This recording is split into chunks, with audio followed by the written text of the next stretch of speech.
Greetings, brothers and sisters. Shalom. Assalamu alaikum. Ad nastana. I'm here at my lodge this afternoon, cold winter's afternoon, interview a candidate for membership in my lodge. Now, this particular segment stems from a conversation we had at one of our last lodge meetings about new candidates and how we admit them to our lodge. Okay, the process of admission. In the past, it's been all over the place, and we came up with a process now where, just like today, we will be interviewing a candidate right here in this room. Then he will come in. We want him to come in at our next lodge meeting to meet the brethren. We will vote on him that night, and then at the next meeting, we will initiate him. So, how do you do it at your lodge? This is part of our growth series that we're doing here on Points of Light Radio, and where you see me interview different candidates. This will be in the same format. So let's just go see how everybody else does it.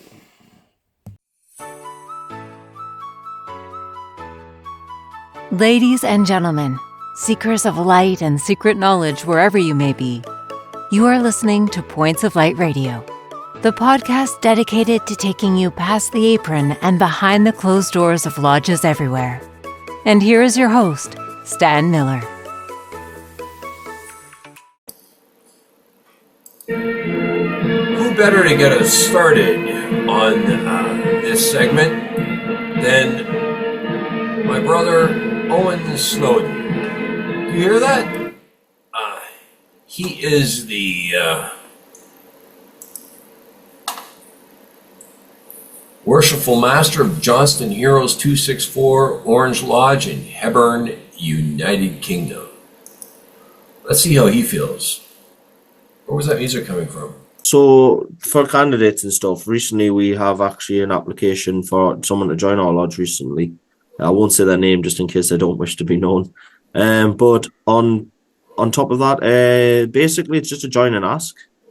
And ask and join, but a lot of the time you've got to hold you must be a Protestant.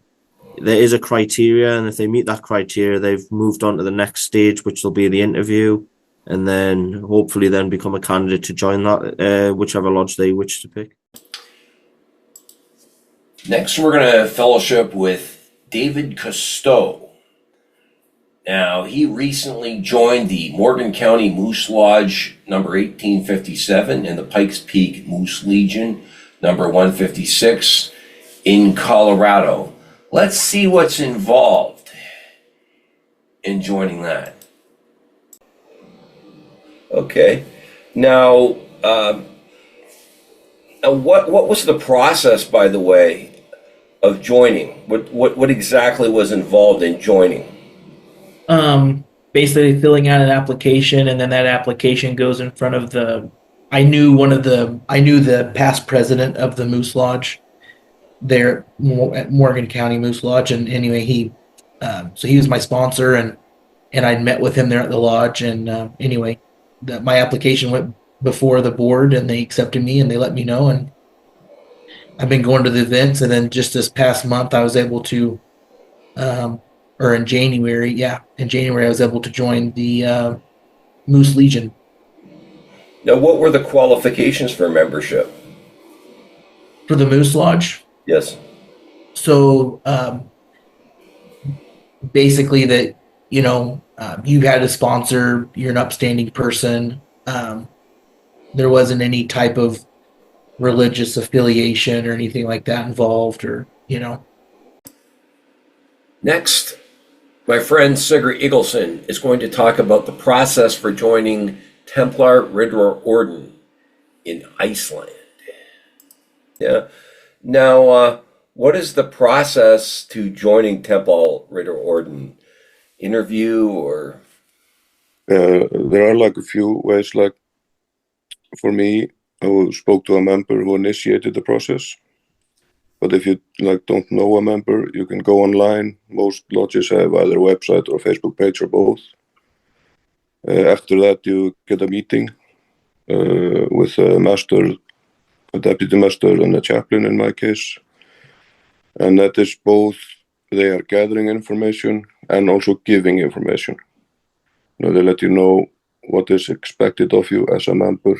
Mm-hmm. And like if you have a wife or are in a relationship, then they should come with you to that meeting.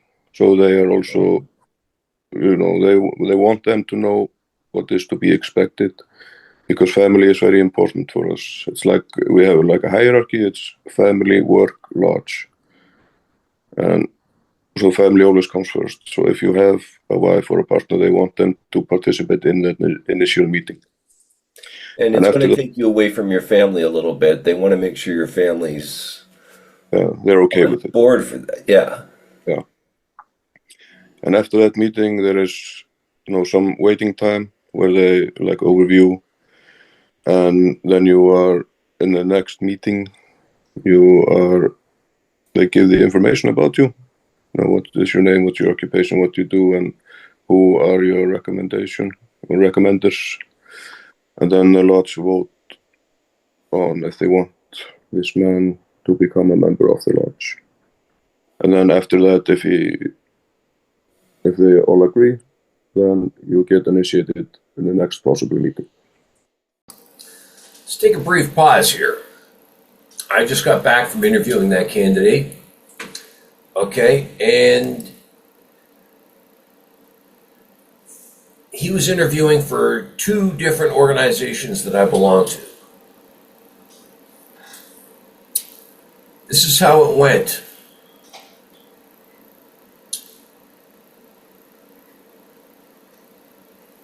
First of all, I love this guy because he showed up, he showed up early.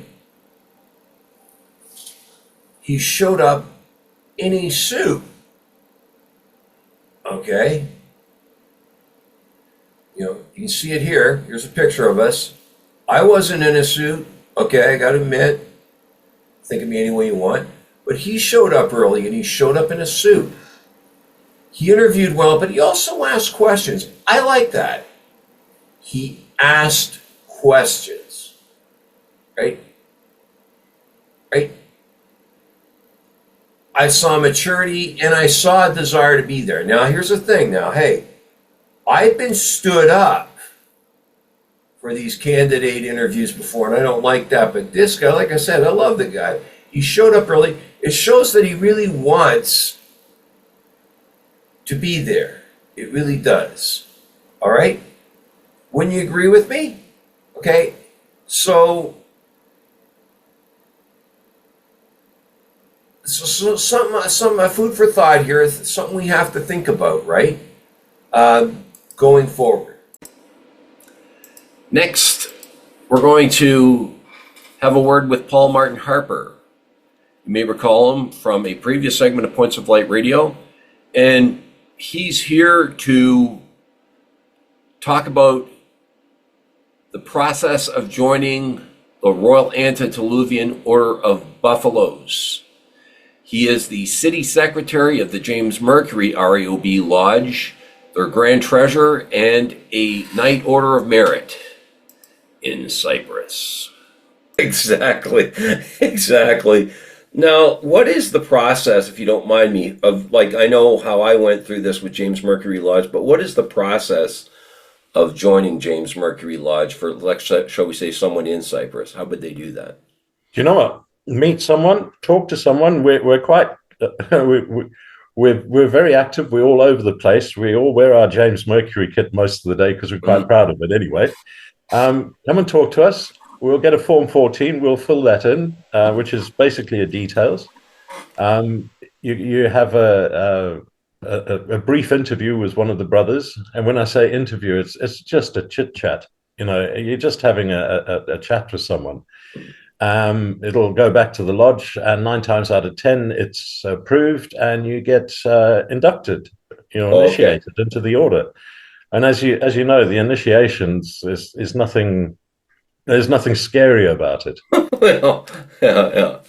Again, as I say, I'm quite old-fashioned, and I remember my initiation very, very clearly because it was almost with a sense of pride that I went through that initiation. And afterwards, I can remember driving home from that, thinking, I can't believe it. I've just become a member of the Royal Antediluvian Order of Buffaloes. And I'm quite chuffed with that. Finally, brothers and sisters, let's go talk to Austin Schifrin.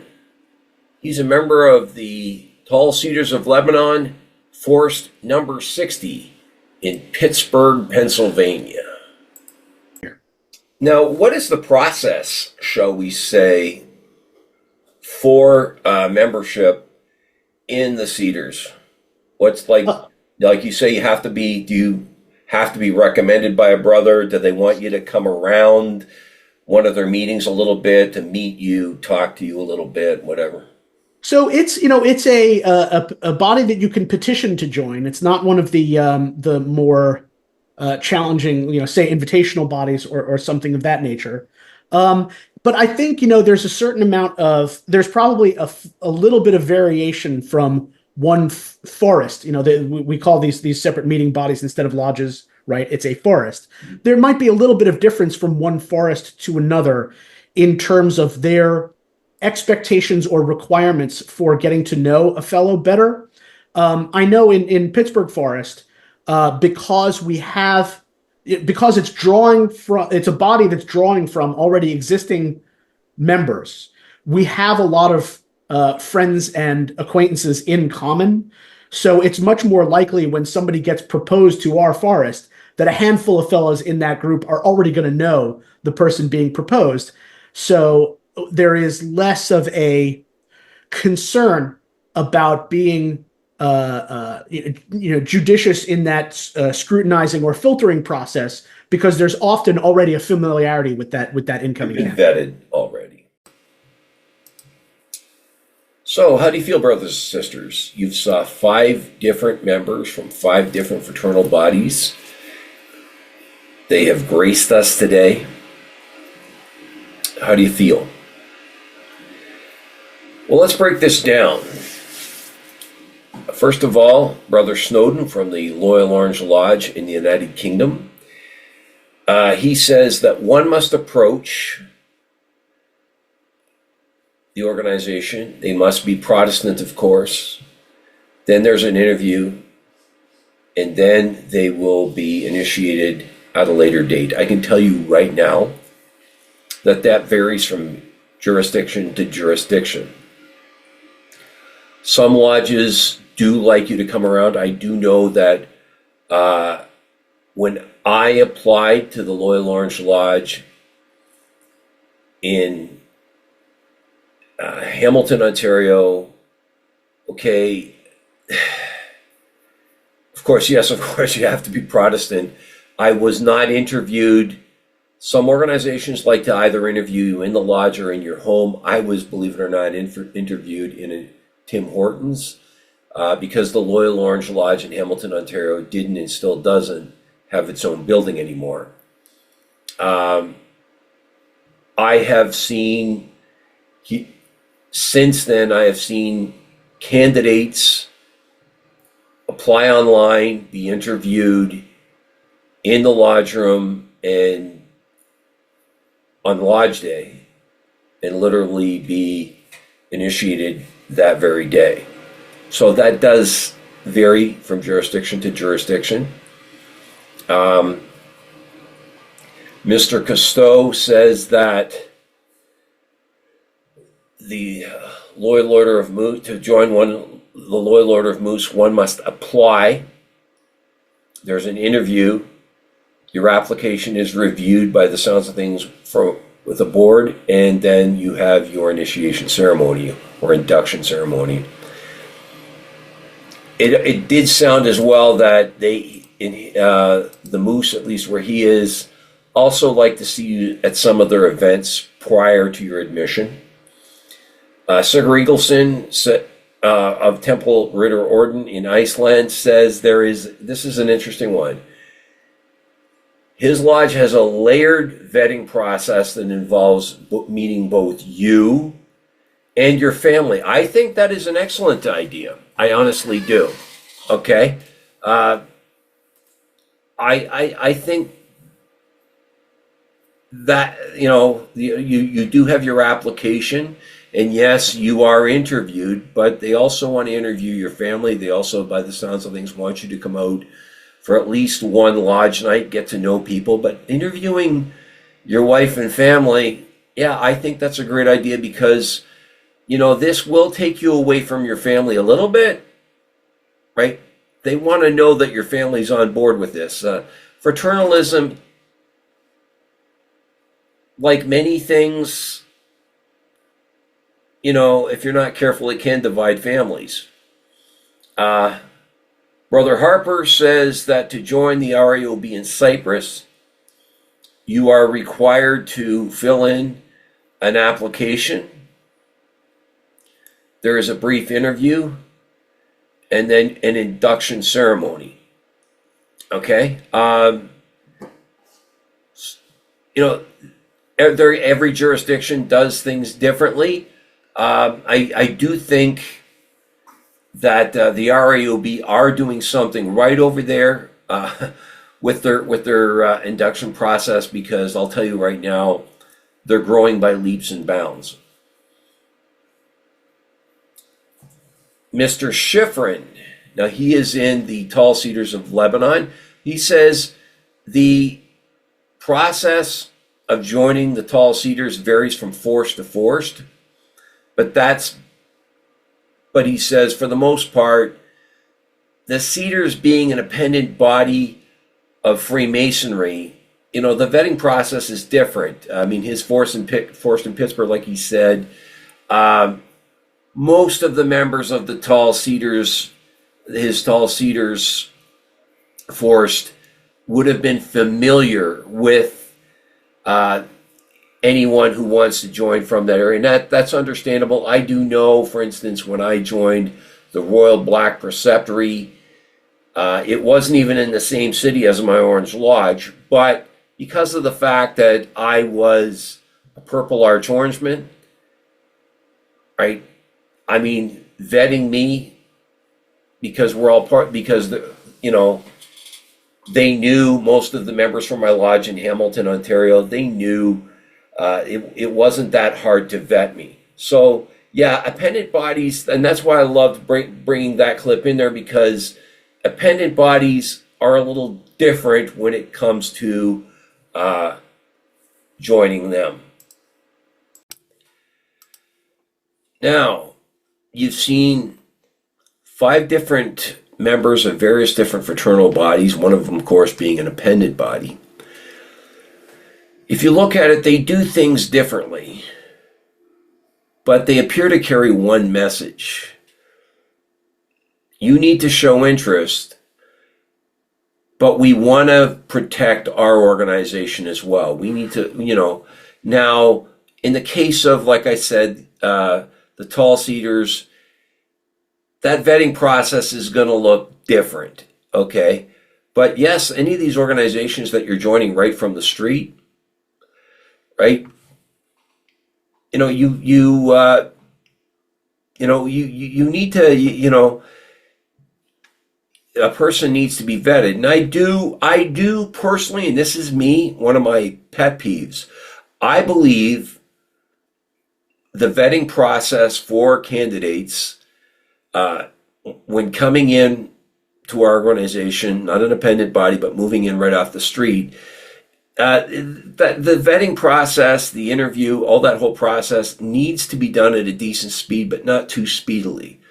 One of my pet peeves, a candidate, when they make inquiry to join your lodge, they should get a prompt reply after making that inquiry. And after their vetting process is out of the way, they should not be left waiting too long before admission. Okay? Leaving them waiting around for months on end. No, I'm totally against that, because to me, right, they really want to be involved, right? I honestly, especially younger people today, I don't want to leave them waiting around, right? But we need to be more open. However, the candidate as well as the members of the organization, need to understand that we have something we need to protect. So you are going to have to be interviewed to find out more about you. Now, moving forward, if you are trying to join one of these organizations, you as a candidate, don't be afraid to ask questions, right? Because a good organization is going to welcome your questions, right?